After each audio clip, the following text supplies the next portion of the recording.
जयपुर नामक शहर में मोहित और छवि एक ही ऑफिस में काम करते थे। दोनों एक दूसरे को प्यार भी करने लगे थे, लेकिन अपने प्यार का कभी इजहार नहीं कर पाए। फिर एक दिन मोहित छवि के लिए एक सुंदर सा गिफ्ट लेकर जाता है। जैसे ही वह अपने दिल की बात बताने वाला होता है कि उसके फ़ोन की घंटी बजने लग जाती है। हेलो माँ। हाँ, क्या हुआ?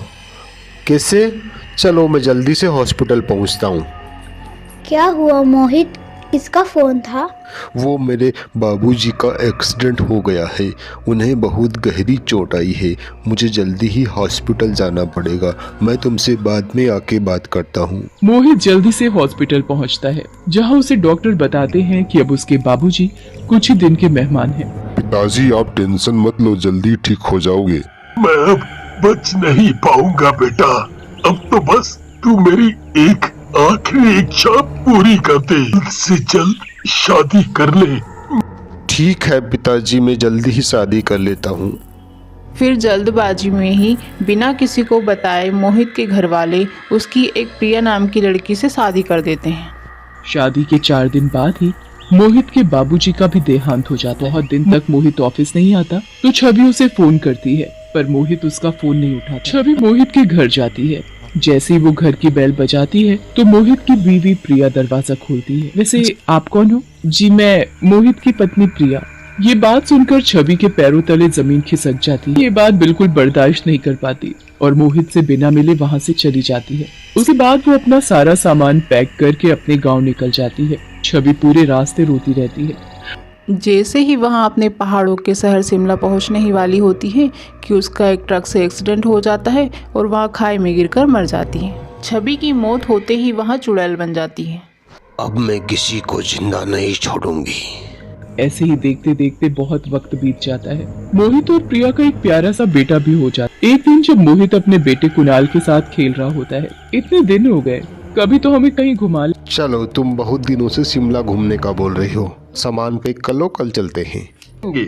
मोहित प्रिया अपने 4 साल के बेटे के साथ शिमला के लिए निकल जाते हैं। वहाँ वो खूब मजे करते हैं। घूमते घूमते कुणाल कहीं दूर चला जाता है और तभी उसका पैर फिसल जाता है और वो खाई में पेड़ पर जाकर अटक जाता है। पापा, मम्मा। चुड़ैल लगातार बच्चे की चीख सुनकर इधर उधर देखने लगती है। कुणाल बस खाई में गिरने ही वाला होता है और तभी चुड़ैल उड़ते हुए आती है और कुणाल को मरने से बचा लेती है। आप बहुत अच्छी चुड़ैल हैं।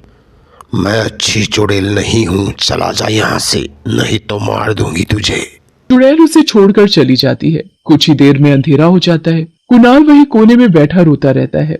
इधर चुड़ैल भी उस बच्चे के बारे में ही सोच रही होती है। पता नहीं वो बच्चा कहाँ गया होगा, लेकिन मुझे क्या, मैं उसकी चिंता क्यों करूं? जब उसके माँ बाप ही उसको छोड़ के चले गए तो मुझे उससे क्या लेना देना। लेकिन उस मासूम की क्या गलती है? मुझे उसे ढूंढना चाहिए। ऐसा नहीं हो कि वो दोबारा से खाई में गिर जाए। चुड़ैल जल्दी से जाकर कुणाल को पागलों की तरह यहाँ वहाँ ढूंढने लगती है। वो उसे हर जगह ढूंढती है, पर तभी उसे कुणाल एक पत्थर के पीछे बैठा हुआ दिखता है। चुड़ैल जल्दी से उसके पास जाती है और उसे गोद में उठाकर गले से लगा लेती है। आप बहुत अच्छी चुड़ैल हैं, मेरी माँ से भी अच्छी। चुड़ैल कुणाल को अपनी गोद में खिलाई रही होती है, तभी मोहित कुणाल को ढूंढते ढूंढते वहाँ पहुँच जाता है। चुड़ैल मोहित को वहाँ देखकर हैरान रह जाती है। हे भगवान, इस चुड़ैल ने मेरे बच्चे को पकड़ रखा है। पता नहीं अब कुणाल का ये क्या करेगी। चुड़ैल कुणाल को गोद से उतार देती है और कुणाल भागता हुआ अपने पापा के पास जाता है और उनके गले लग जाता है। मैं नीचे गिर गया, अच्छी चुड़ैल ने मुझे बचाया। क्या इस चुड़ैल ने तुम्हारी जान बचाई बेटा? ओ पापा। चुड़ैल तभी वहां से जाने लगती है, पर तभी मोहित की नजर चुड़ैल के गले में पड़े उस लॉकेट पर जाती है जो उसने छवि को दिया था। ये लॉकेट तुम्हारे पास कैसे आया? तुम छवि हो ना मेरी? हाँ मोहित, मैं ही तुम्हारी छवि हूँ।